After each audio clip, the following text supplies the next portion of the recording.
Okay, floating point formats. Floating point operations, floating point instructions.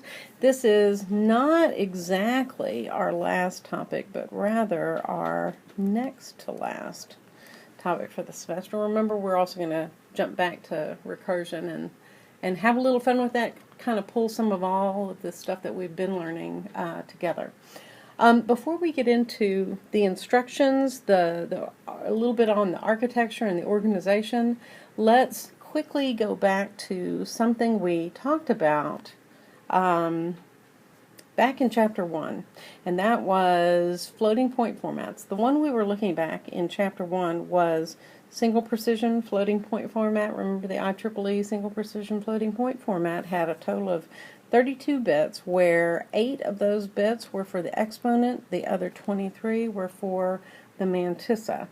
It got us pretty close to 0, but not exactly there. You'll notice as we go from single to double, where we have 64 bits, our method for storing the exponent and the mantissa are similar.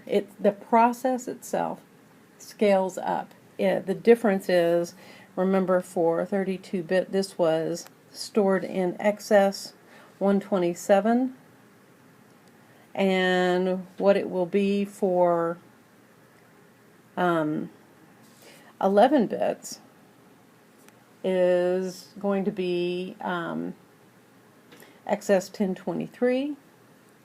Oh, maybe I'll write these out. So, plus 1023, and then 2 to the 15 minus 1, or excess 16383.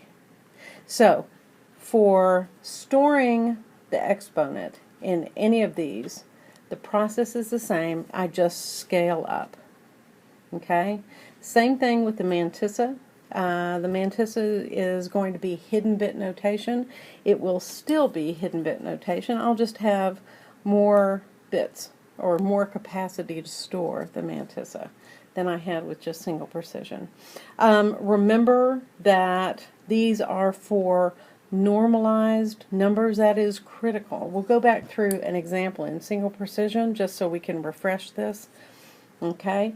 But it's critical that in step 2 of our process, the notation of the mantissa is written starting with a 1 and a binary point. So that's normalizing the binary floating point value. We do that so that the conversion of the exponent and the mantissa can be done. 0, remember we said, can't be normalized. Again, the reason is right here, we can't ever get exactly to 0. So how do we represent it? We represent it with a pattern of all 0 bits, but we also have formats for, in our case, overflow, or infinity, or not a number. So let me go back. Let's do an example. And our example will be 12.5 decimal. Okay, so step 1, we take the whole number part and then add to it the fractional portion. And this is times 2 to the 0. The critical step is step 2, where we put it in normalized scientific notation. So I'm going to move this 1, 2, 3 places to the left. Still a binary number, but now it's times 2 to the 3rd. Okay? This is critical because this piece here gives us the start for hidden bit notation of the mantissa. This is our starting point for how we're going to store the exponent. So, step 3 is, what is the sign going to be? In this case, simple, it's a positive, so my sign bit's 0. Okay? 4 is stored exponent. So the stored exponent, single precision, floating point format, is excess 127, or my exponent from step 2 plus 127. 3 plus 127 is the same as 2 plus 128.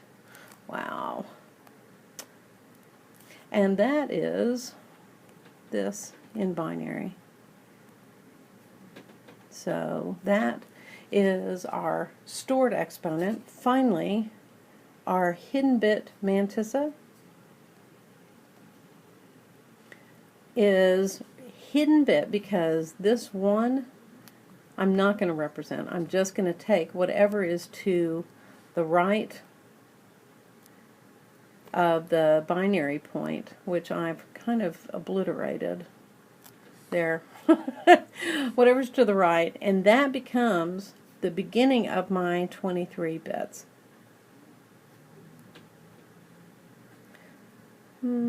All zeros trailing.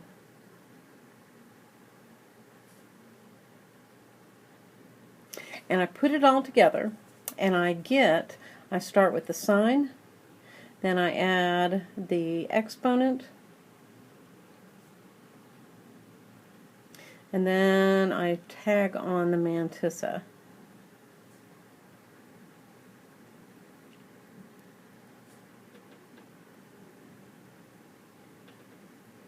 Okay, now let me change color, and let's look at,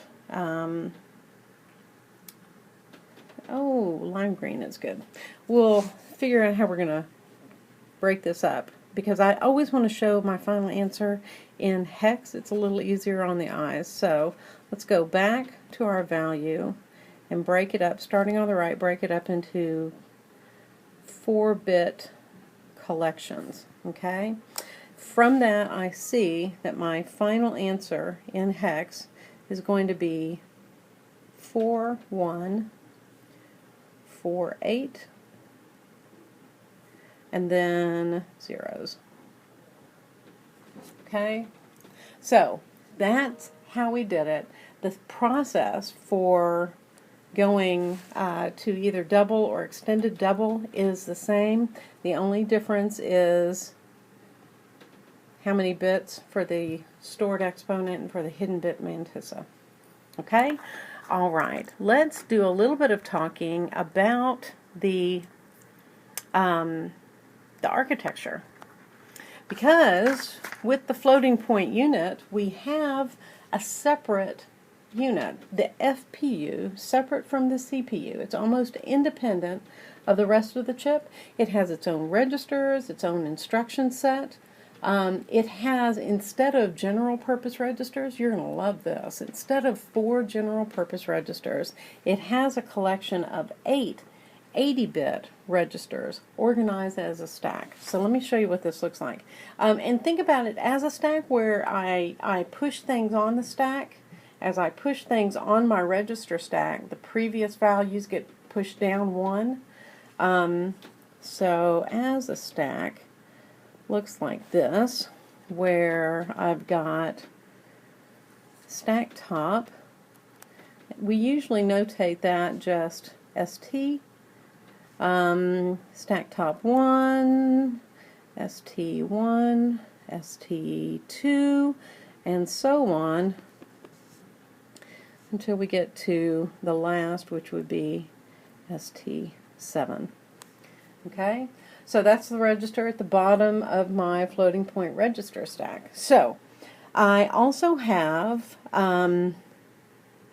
several 16-bit control registers, including a status word register. We'll get back to those because those are going to become very useful. But before that's about all we need to know about the difference in the organization for now.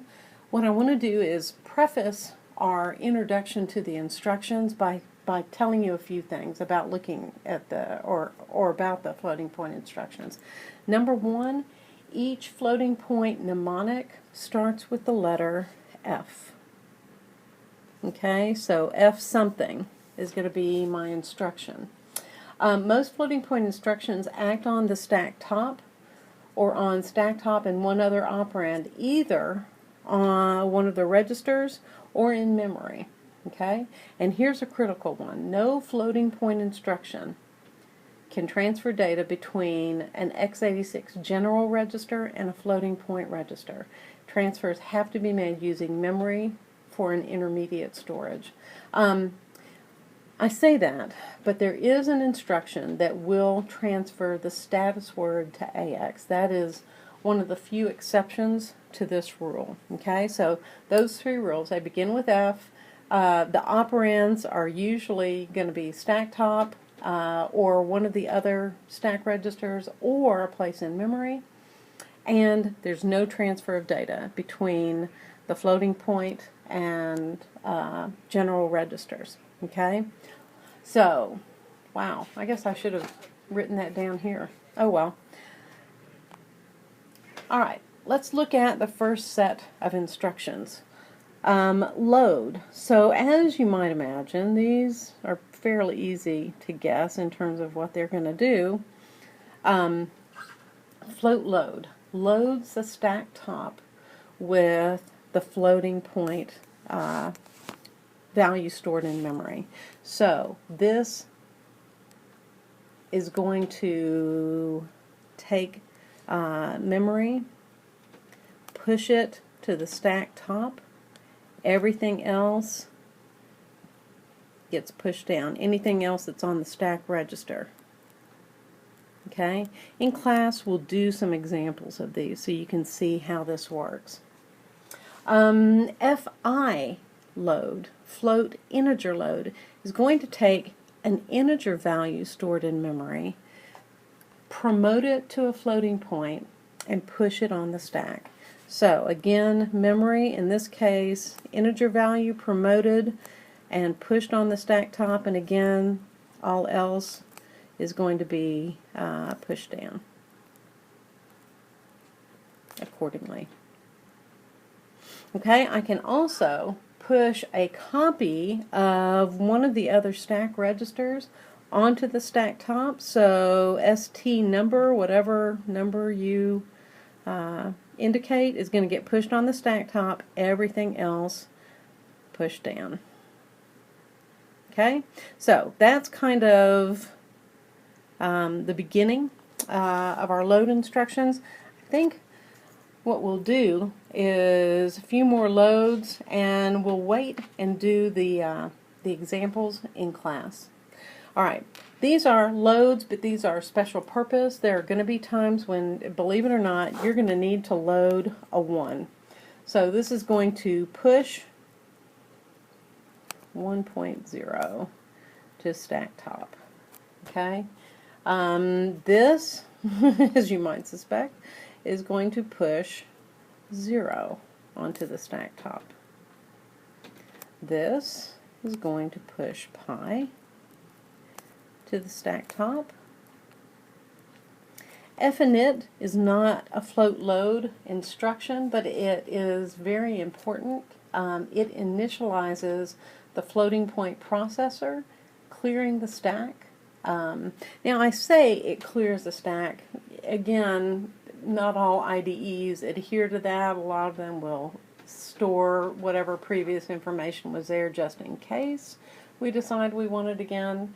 In your book, Figure 9.2 has some additional float load instructions. So the examples will, you know what? Let's do the first set, then we'll do all the rest of them when we get to class. So first thing we're going to do, float load 1. This is going to put a copy, and I'm starting with a clean, so it's almost as if F init was executed first. It cleared all of my registers, leaving me with nothing on the floating point register stack. So when I get here to float load 1, it pushes a 1 on the stack. Let's say that I've got 2 values stored in memory, float val, int val, and let's say float val is going to be 50.2. Let's say int val is going to be 12. Okay, just for fun. Now, float load, float val is going to copy the value in memory indicated to the stack top, pushing everything else down. So 50.2, but everything else gets pushed down. Okay. In the same way, float integer load is going to take the value stored at int_val, promote it to a floating point value, an 80-bit floating point, so double extended. Push it on the stack and push everything else down. Okay, and then we'll look at this one. Float load. Stack 2 is going to take whatever's on stack 2, push that to the top of the stack, and move everything else down. Okay, so kind of give you an idea of how this is working. Let's look at the next set of instructions. These are the float store instructions. First one, you know what, let's hold off on these. We'll start up on these with the next video.